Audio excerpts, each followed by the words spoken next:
The Atlantic Ocean, off the western coast of Scotland, is not merely a body of water. It is a chaotic, shifting landscape of gray and black, a place where the weather dictates the terms of survival. In the winter of 1900, the technology of the day was steam and iron, barely enough to hold back the dark. 20 miles from the nearest inhabited land lay the Flannan Isles, a cluster of 7 rocky outcrops jutting violently out of the sea. They were known to the locals as the 7 Hunters. For centuries, sheep herders would bring their flock there for grazing, but they would never stay the night. They believed the islands were possessed by something old, something that did not welcome human life. But the Northern Lighthouse Board did not deal in superstition. They dealt in engineering.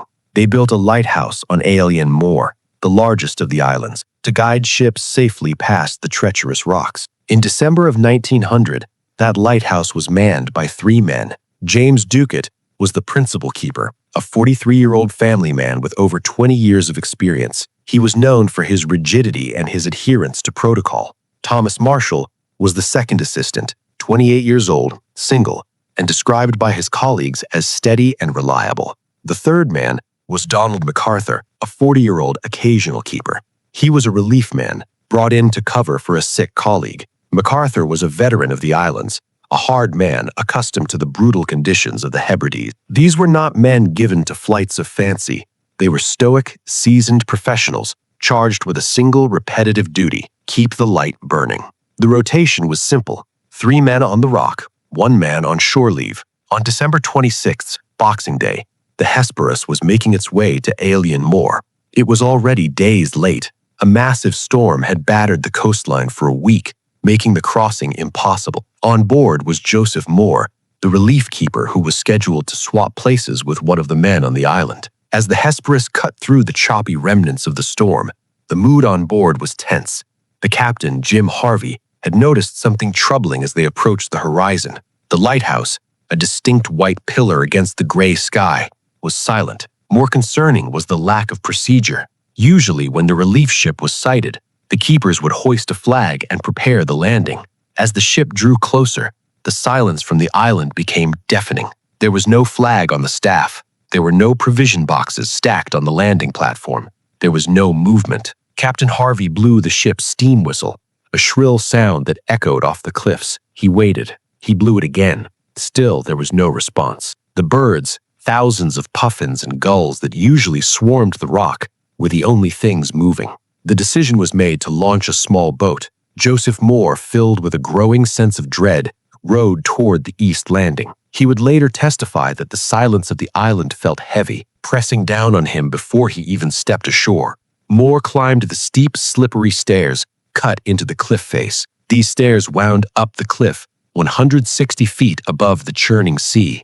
When he reached the top, the first thing he noticed was the gate to the compound. It was closed. This was a violation of protocol. The gate was always to be open when a relief ship was due. Moore walked to the heavy entrance door of the lighthouse. He shouted for Ducat, for Marshall, for MacArthur. His voice was swallowed by the wind. He opened the door and stepped inside. The kitchen was the heart of the lighthouse, usually warm and smelling of tobacco and cooking. Now the fire in the grate was dead ashes. The clock on the wall had stopped. The details inside the living quarters painted a confusing picture. The table was set for a meal, but the food had been left untouched. It wasn't a scene of a struggle, but rather a scene of interruption. It looked as if the men had simply evaporated in the middle of their routine. Moore checked the bedrooms. They were empty. The beds were made, but cold. He went up to the lamp room. The machinery was in perfect order. The lens was cleaned, the oil fountains were full, and the wicks were trimmed. The light had been ready to be lit, but no one had been there to strike the match. Moore returned to the entrance hall and checked the gear hooks. This was the first piece of physical evidence that suggested a specific narrative. There were 3 sets of oilskins, heavy, waterproof gear assigned to the station. 2 sets were missing. 1 set, belonging to Donald MacArthur, was still hanging on its peg. This was a critical anomaly. In a storm or even in heavy weather, no lighthouse keeper would step outside the heavy protective walls without his oilskins. It was suicide. The fact that MacArthur's gear was still there implied he left the lighthouse in a hurry, perhaps in a panic, or for a reason so urgent he disregarded his own safety. Moore scrambled back down the steps and signaled the Hesperus. He couldn't stay there alone. 2 crewmen joined him, and they began a systematic search of the small island. Island Moore is not large. You could walk its perimeter quickly. They moved toward the west landing, the side of the island most exposed to the Atlantic fury. What they found there changed the investigation from a missing persons case to a geological puzzle. The damage to the west landing was catastrophic. Iron railings cemented into the rock had been twisted and bent like wire. A railway track used to haul supplies up the cliff had been ripped from its concrete bed. A boulder, estimated to weigh nearly a ton, had been displaced and thrown onto the concrete path. The turf at the top of the cliff, 200 feet above sea level, had been ripped away as if clawed by a giant hand. The destruction indicated a force of nature that was almost impossible to comprehend. It suggested that waves had not just crashed against the cliff, but had vaulted over the top of the island itself, smashing everything in their path. The men returned to the lighthouse to examine the logbook. This document, written in the steady hands of the keepers, provided a glimpse into the final days. But instead of clarifying the situation, the log entries deepened the mystery. The entries for December 12th, written by Thomas Marshall, described severe winds like nothing he had ever seen in 20 years.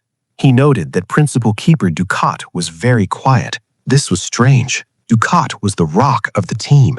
But the next note was even disturbing more. Marshall wrote that Donald MacArthur, the tough, brawling relief keeper, was crying.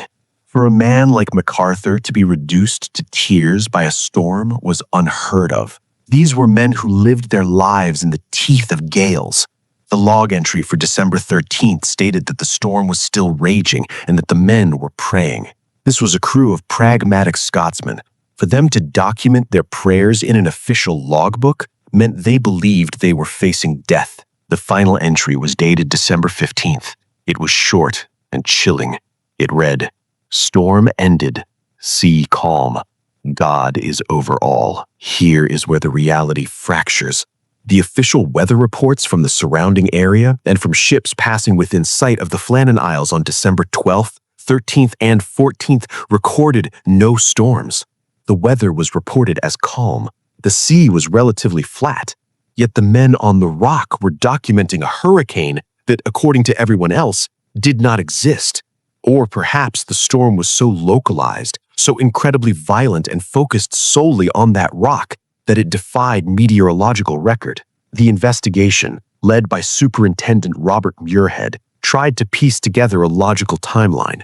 Muirhead knew these men personally. He respected them. He concluded that on Saturday, December 15th, the weather must have turned.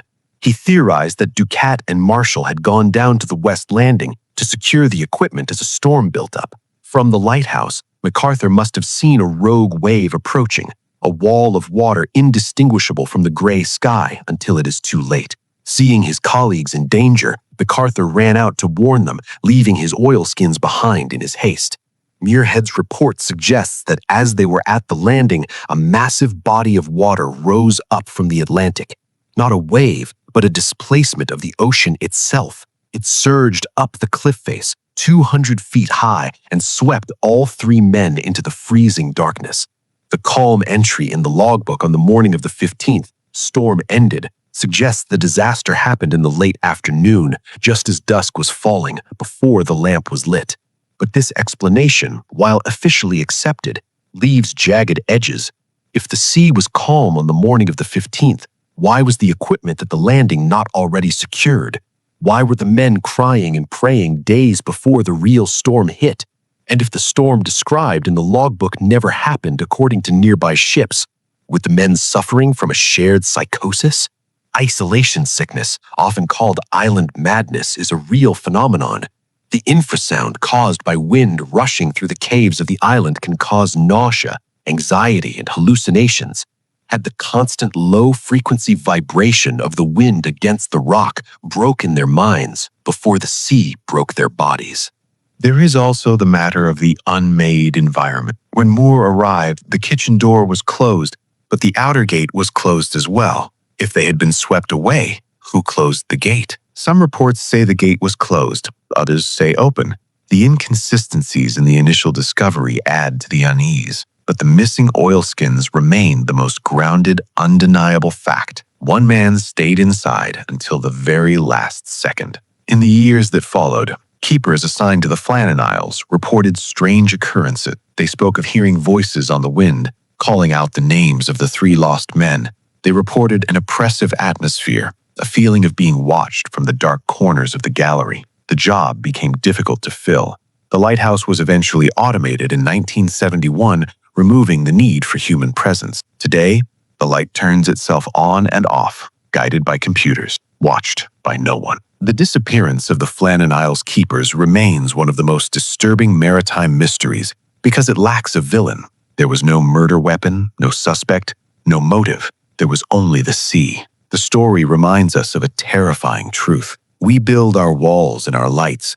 We create our schedules and our protocols, but we exist at the mercy of the natural world. When you look at the photographs of Elian Moore, you see a slab of rock that looks like a tombstone rising from the water. You can imagine the 3 men standing on that edge, looking out at a horizon that was slowly, inevitably rising to meet them. The logbook entry, "God is over all," serves as a final testament. Whether it was a plea for salvation or an acceptance of their fate, we will never know. All we know is that the Atlantic does not give up its dead, and on that rock, the silence is the only thing that remains permanent.